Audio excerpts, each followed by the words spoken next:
Welcome to the Trackpads Military History Podcast, where we bring the terrain, the tactics, and the stories of soldiers to life. Each episode goes deeper than the written article, giving you a front-row seat to the battles that shaped history. Discover more at trackpads.com. The spring of 1944 settled over England with a strange tension, a mixture of calm countryside and the heavy pulse of war. Villages across Kent and Sussex seemed alive with the presence of armies. Yet the armies were, in large part, illusions. Soldiers hammered tent stakes into fields, trucks rumbled along narrow roads, and tank tracks gouged the earth. Yet many of the tanks themselves were little more than air-filled rubber shells. Airfields appeared crowded with fighters and bombers, but closer inspection revealed wooden frames with painted markings, designed to fool the eye from 1,000 feet. Even sprawling depots of fuel drums, glistening under camouflage nets, held nothing but emptiness. This elaborate theater, visible to German reconnaissance aircraft and reported back to Berlin, told a convincing story of an invasion force preparing to strike at Calais. What the enemy saw was not a genuine army but a masterfully constructed deception. Operation Fortitude, a weapon woven not from steel and explosives, but from appearance, rumor, and calculated lies. Behind this carefully staged performance lay a gamble as serious as any in the war. The Allies knew that the Normandy landings, when they came, would test the fragile balance between surprise and destruction. The beaches themselves were vulnerable, hemmed by seawalls, overlooked by bunkers, and easily threatened by swift counterattack. If Hitler's armored divisions were hurled against those beaches in the first days, the invasion could collapse before it found footing. Fortitude existed to prevent that outcome. Its goal was not simply to distract, but to paralyze, to hold German reserves in place at Calais, while the real invasion unfolded to the west. Each day of hesitation bought through deception would allow engineers to clear minefields, infantry to dig in, and artillery to roll ashore. In a campaign where time was the most critical commodity, the illusion of Calais was designed to purchase it in abundance. The brilliance of Fortitude lay in its use of German certainty against itself. To the minds of Hitler's generals, the Pas de Calais was the only logical target. It was the shortest crossing, the most direct path into Germany, and the most heavily fortified sector of the Atlantic Wall. Rather than contradicting these assumptions, Allied planners leaned into them, feeding the Germans with clues, reports, and images that confirmed what they already expected to be true. The Germans did not need to be convinced of a new reality. They needed only to be reassured of their existing belief. By amplifying that expectation until it drowned out all doubts about Normandy, the Allies transformed a geographical assumption into a strategic prison. This is not a tale told in the thunder of artillery or the clash of armor, but in subtler tones. The steady pulse of false radio signals echoing across the airwaves, the carefully drafted reports of double agents delivering tidbits of gossip, and the silhouettes of phantom aircraft standing quiet on lonely airstrips. It is a story of discipline, where clerks forged paperwork with the same dedication as infantrymen dug trenches, and carpenters crafted wooden guns with the seriousness of engineers building bridges. It is also a story of courage, for sailors and airmen carried out feints under the risk of real gunfire, and agents lived double lives under constant suspicion. To understand D-Day fully, one must look beyond the sand and seawalls of Normandy to the shadows cast across the Channel. Operation Fortitude was the silent artillery barrage of the campaign, shaping the tempo of battle by shaping the enemy's mind and buying the Allies the most precious of all wartime resources, time itself. The problem the Allies faced in 1944 was rooted in geography as much as in strategy. To the German High Command, the Pas de Calais was the natural invasion site. It was the narrowest point of the English Channel, the most direct route from Britain into northern France, and home to long, flat beaches that seemed made for the landing of tanks and supplies. Heavy batteries lined its coast, and efficient railway lines linked the region straight back into Germany. All the logic of terrain and logistics pointed to Calais. In Berlin's war rooms, this certainty became doctrine, a conclusion so obvious it blinded them to alternatives. For the Allies, that certainty was the opening. Normandy, though less favorable in terms of direct routes and terrain, was weaker in fortification, offering the chance for surprise. If only they could make the Germans keep staring at Calais, they could seize Normandy before the enemy understood what was happening. Normandy itself was no easy prize. Its coastline was less forgiving, marked by seawalls, tidal flats, and behind them the hedgerow country. A patchwork of small fields, sunken lanes, and earthen banks that formed natural fortresses for defenders. The invasion required a longer sea crossing, and the logistical path inland was more complex than at Calais. Yet these very disadvantages were its strength. German defenses were thinner there, their fortifications less elaborate, their artillery less concentrated. The risk lay not in the landing, but in what came after. If panzer divisions, held in reserve, were allowed to strike quickly and in force, the fragile beachhead could be rolled up before the Allies built depth. Everything depended on shaping German perception so that they hesitated to commit those reserves.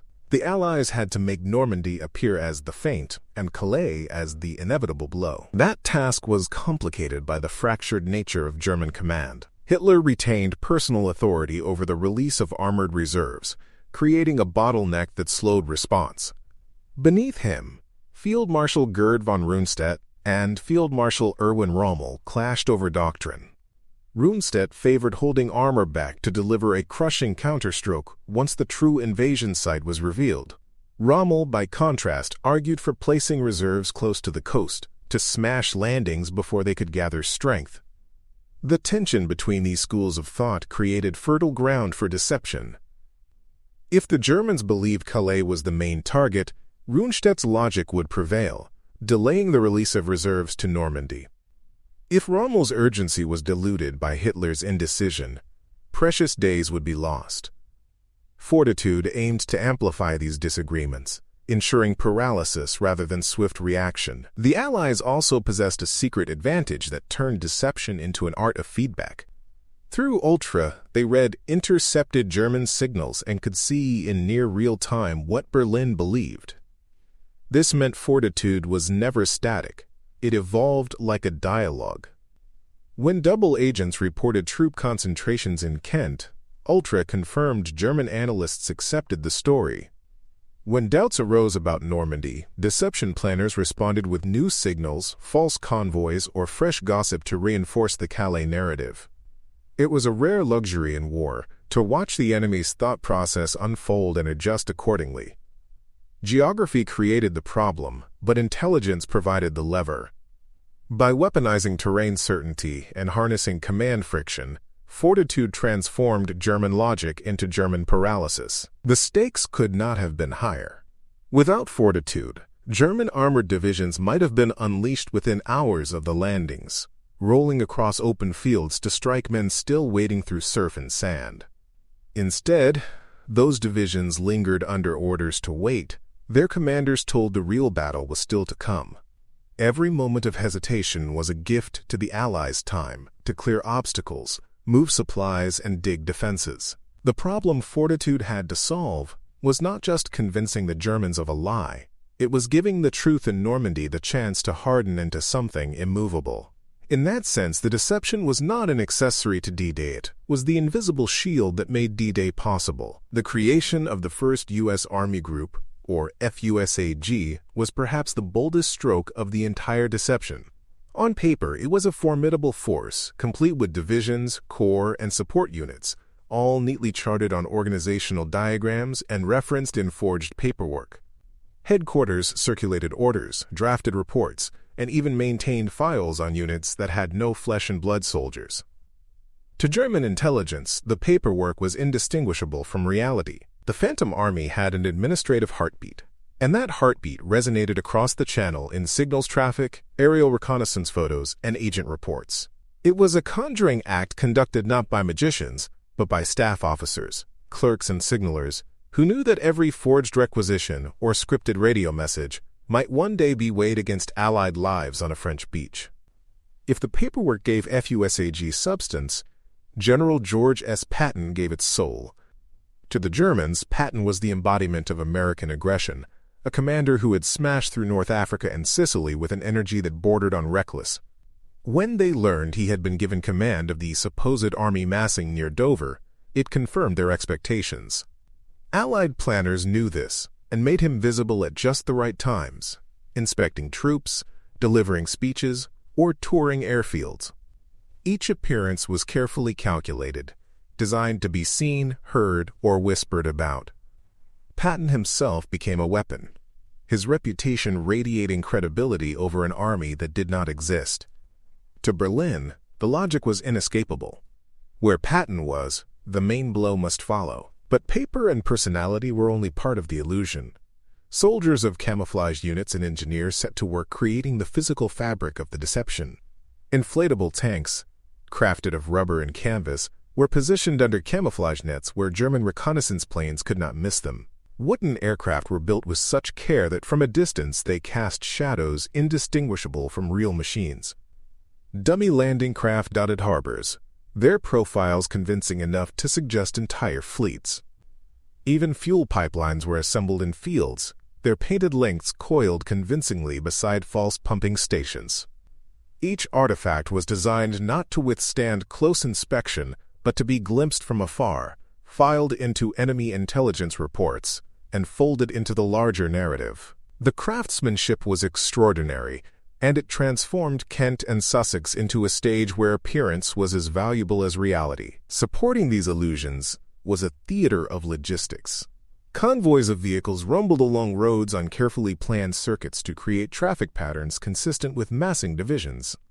Drivers were ordered to obey strict blackout rules and timed routes, ensuring that movement looked authentic but remained under control.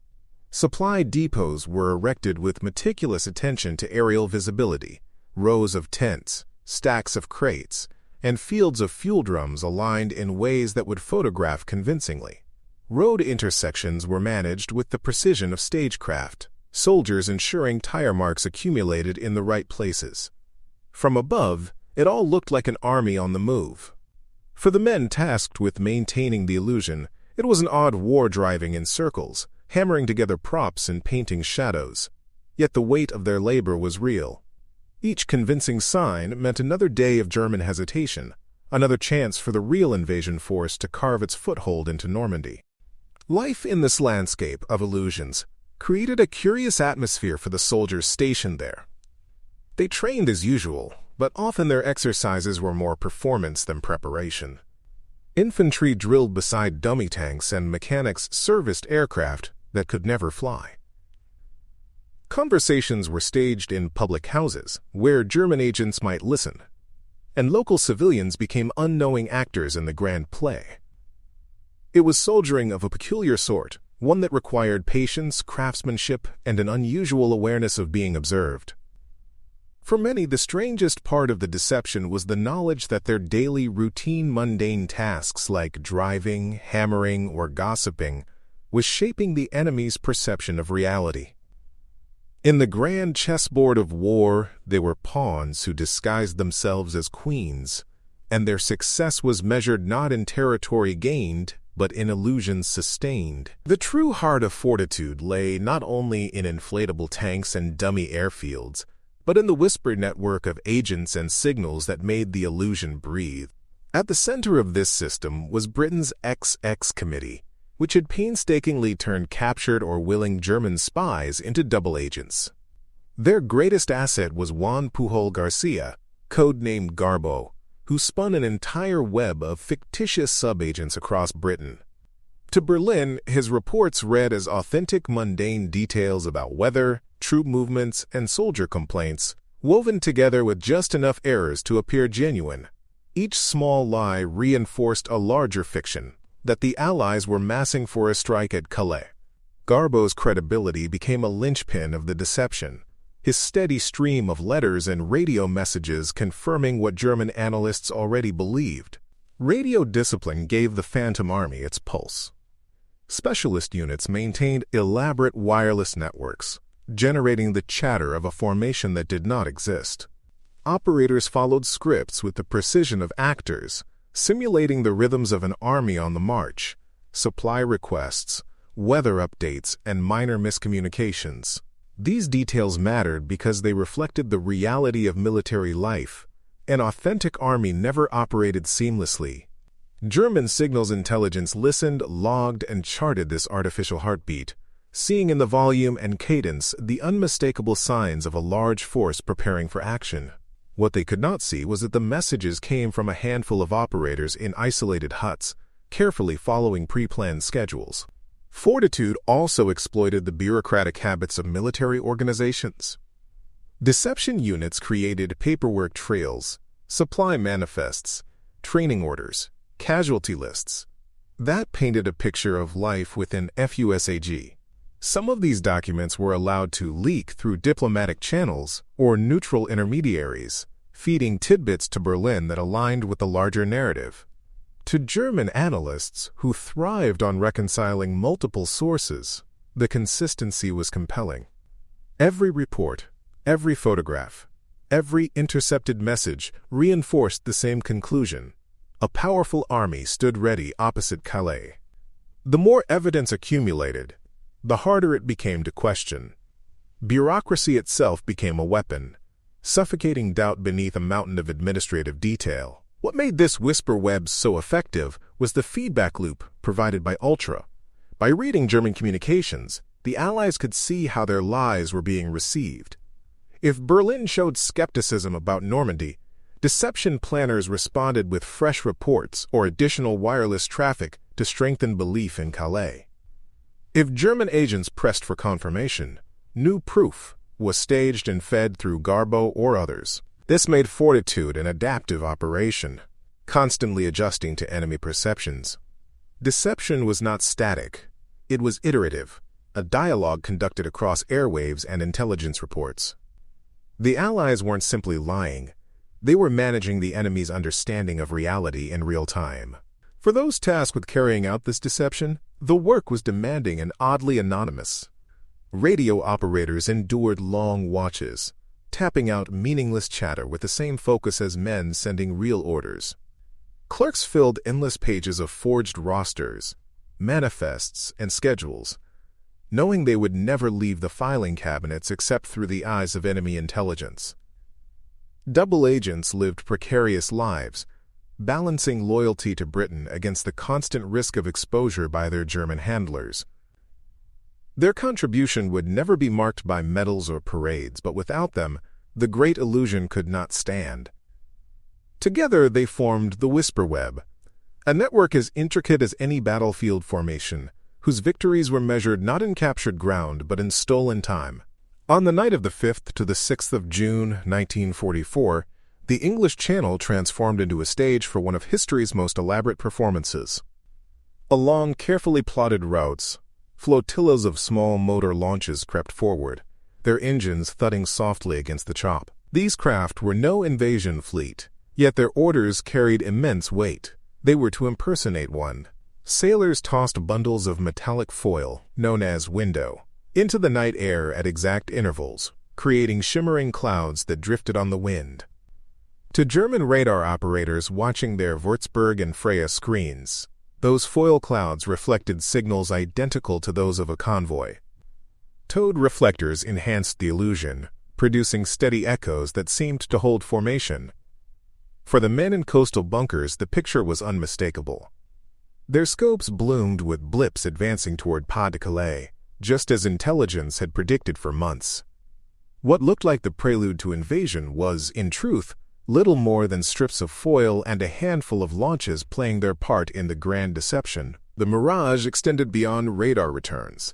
Allied planners understood that a convincing story needed multiple layers: sound, sight, and behavior, all reinforcing one another. Naval detachments set up false navigation lights, blinking in patterns that suggested channels had been cleared for approaching vessels. Elsewhere, destroyers and smaller warships fired occasional shells toward the coast. The impacts were few, spaced deliberately, like the ranging shots of a battleship preparing for bombardment. German spotters peering into the night saw flashes on the horizon, heard the dull boom of naval guns, and reported what their instruments confirmed. A fleet stood offshore. For the defenders of Calais, everything aligned. Radar screens showed massed shipping, navigation beacons winked in the darkness, and artillery fire rumbled across the sea. It was a coherent narrative, and coherence is what makes illusions most dangerous. Nature itself collaborated in the deception. The Channel's weather that night was poor enough to frustrate visual confirmation, but clear enough for trained Allied crews to execute their tasks. Low clouds smeared the sky, drizzle misted across observation posts, and the sea heaved with a stiff swell. In such conditions, German commanders placed even greater trust in radar returns, the very domain where the Allies' trickery was strongest. The rough seas also concealed the small size of the launches, their erratic movements blending into the chaos of waves. From the French cliffs, the horizon was nothing but shifting shadows, and in those shadows the illusion of a vast fleet seemed entirely plausible.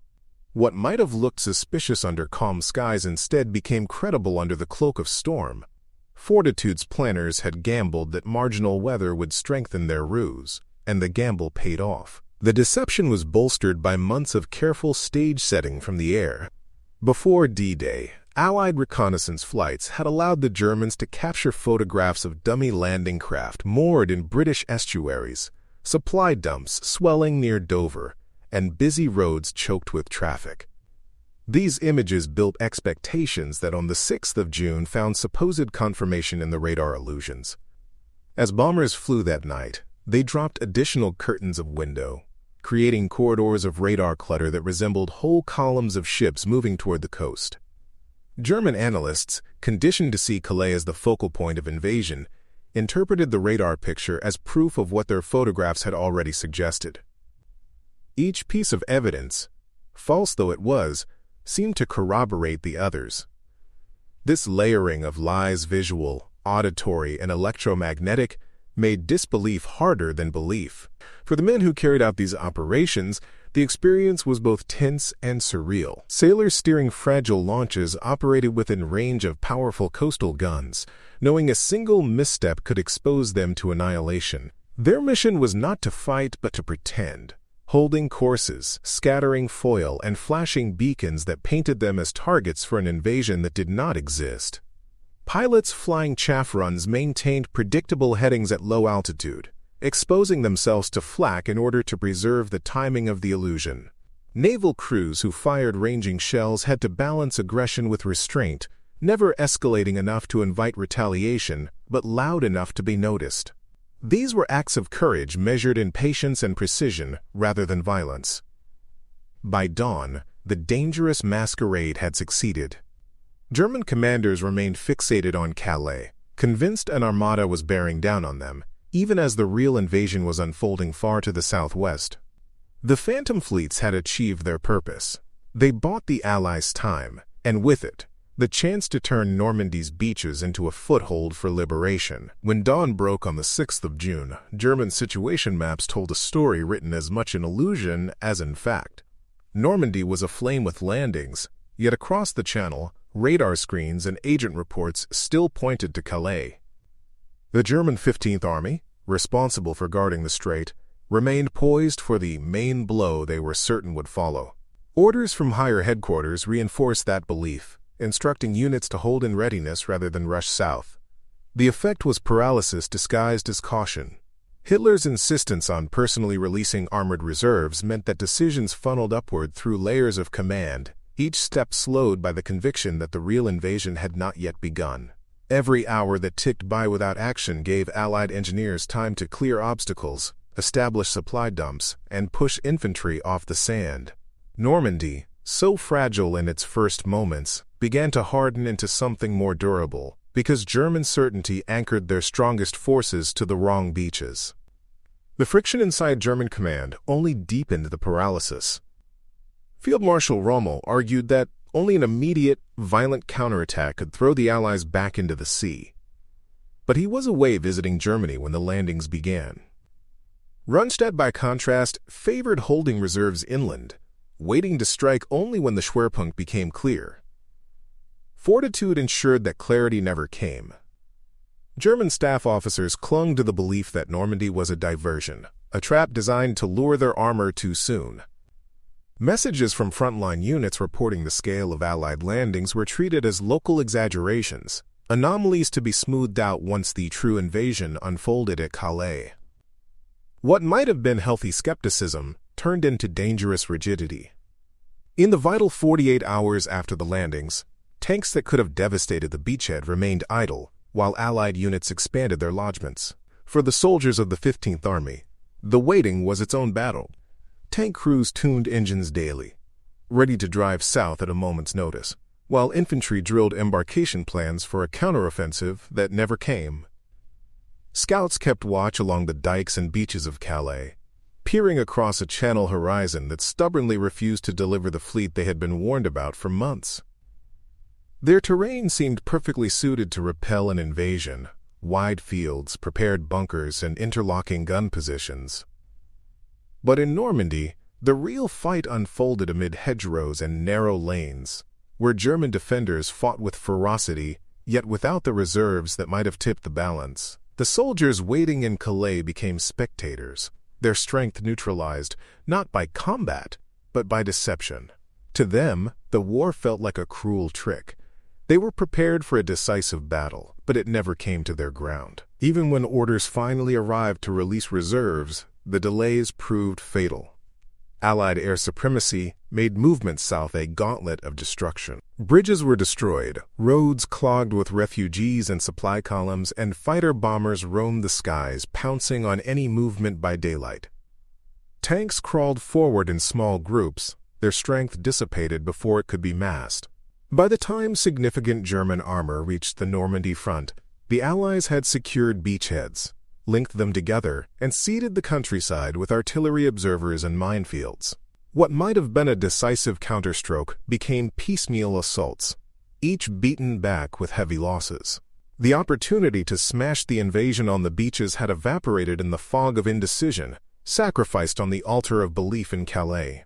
The cost of this fixation was measured not just in missed opportunities, but in the campaign's trajectory.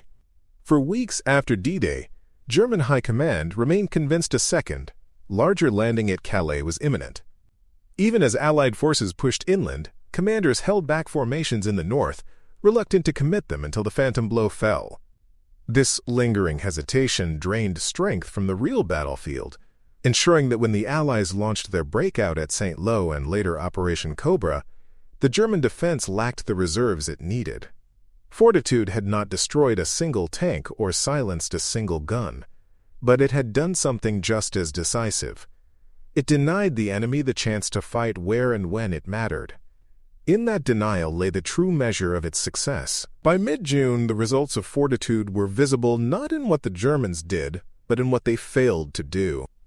Each day of hesitation meant the Allies were expanding their grip on Normandy. Engineers laid down temporary roads over the beaches, cleared minefields, and built depots for ammunition and fuel. Infantry battalions pushed inland, establishing defensive lines and securing villages, while artillery units registered fields of fire to blunt any armored thrust. What had begun as a tenuous foothold was rapidly hardening into a fortress. The deception at Calais bought this time. German armored divisions that might have broken the invasion within hours remained tethered to the wrong coast, convinced their moment of glory had yet to arrive. By the time they moved, the battlefield had changed, and the Allies were ready for them. When German armor did arrive in Normandy, it was too little and too late. Columns moved under skies dominated by Allied aircraft, suffering heavy losses on the roads. Bridges were destroyed by bombing raids, forcing tanks onto narrow diversion routes that slowed progress to a crawl. Supply lines faltered, with fuel convoys harried by fighter bombers and artillery. Instead of arriving as a concentrated fist, the German counterattacks trickled in piecemeal, striking prepared positions where Allied defenses were strongest. Infantry dug into hedgerows, artillery observers tied to naval guns, and anti-tank crews waited in ambush along sunken lanes. The decisive counterblow that Rommel had feared was smothered before it could land. Fortitude had ensured that the timing favored the Allies, turning German might into a series of exhausted gestures. Yet, the most remarkable achievement of the deception was its persistence. Weeks after the initial landings, German High Command continued to insist that Normandy was only the opening act. Reports from double agents, carefully curated by British handlers, maintained the fiction that Patton's first U.S. Army group was still massing in Kent. Each new chaff drop or feigned radio transmission reinforced the idea that the real invasion was still to come at Calais. Even as Allied armies fought their way inland, Hitler and his commanders kept strong formations in the north, unwilling to risk committing them until the phantom blow fell. This fixation was more than stubbornness. It was the result of a narrative so consistent and so convincing that to abandon it would have required admitting they had been deceived from the beginning. The consequences of that lingering belief were profound. By the time the Germans finally began to shift their reserves, Normandy had become a bastion bristling with men and firepower. Ports were functioning, supply chains were established, and Allied offensives were beginning to probe deeper into France. The 15th Army's continued idleness in Calais left the German front starved of strength. When the Allies broke out at St. Lo and launched Operation Cobra in late July, they faced a defense brittle and exhausted, unable to withstand the assault. The absence of reserves was not simply a tactical oversight, it was the direct harvest of Fortitude's deception. Every day those units waited in the wrong place, the Allies gained momentum they would never relinquish. Fortitude's power was its ability to act like silent artillery, shaping the battlefield without firing a shot. Where bombardments shatter defenses with shock, deception bends the enemy's mind until hesitation becomes paralysis. In Normandy, that paralysis translated into time. Time to dig, time to build, time to prepare. It gave the Allies the cushion they needed to turn a risky gamble into a launching pad for liberation. When historians measure the weight of deception, they often count the panzers withheld, the reserves delayed, the hours lost. But its true effect was less tangible. It changed the rhythm of the campaign, ensuring that when battles came, they were fought on Allied terms. In this sense, Fortitude was as decisive as any beach assault, a weapon made of shadows that proved every bit as lethal as steel. In the end, Operation Fortitude was not simply a sideshow to D-Day, but a decisive instrument in its success. Its greatest achievement was to make the Germans believe what they already thought they knew. By reinforcing their conviction that Calais was the inevitable invasion site, the Allies transformed German certainty into a trap. The deception chained the 15th Army to the wrong ground, kept panzer reserves idle at the decisive moment, and gave the fragile Normandy lodgements the breathing room they needed.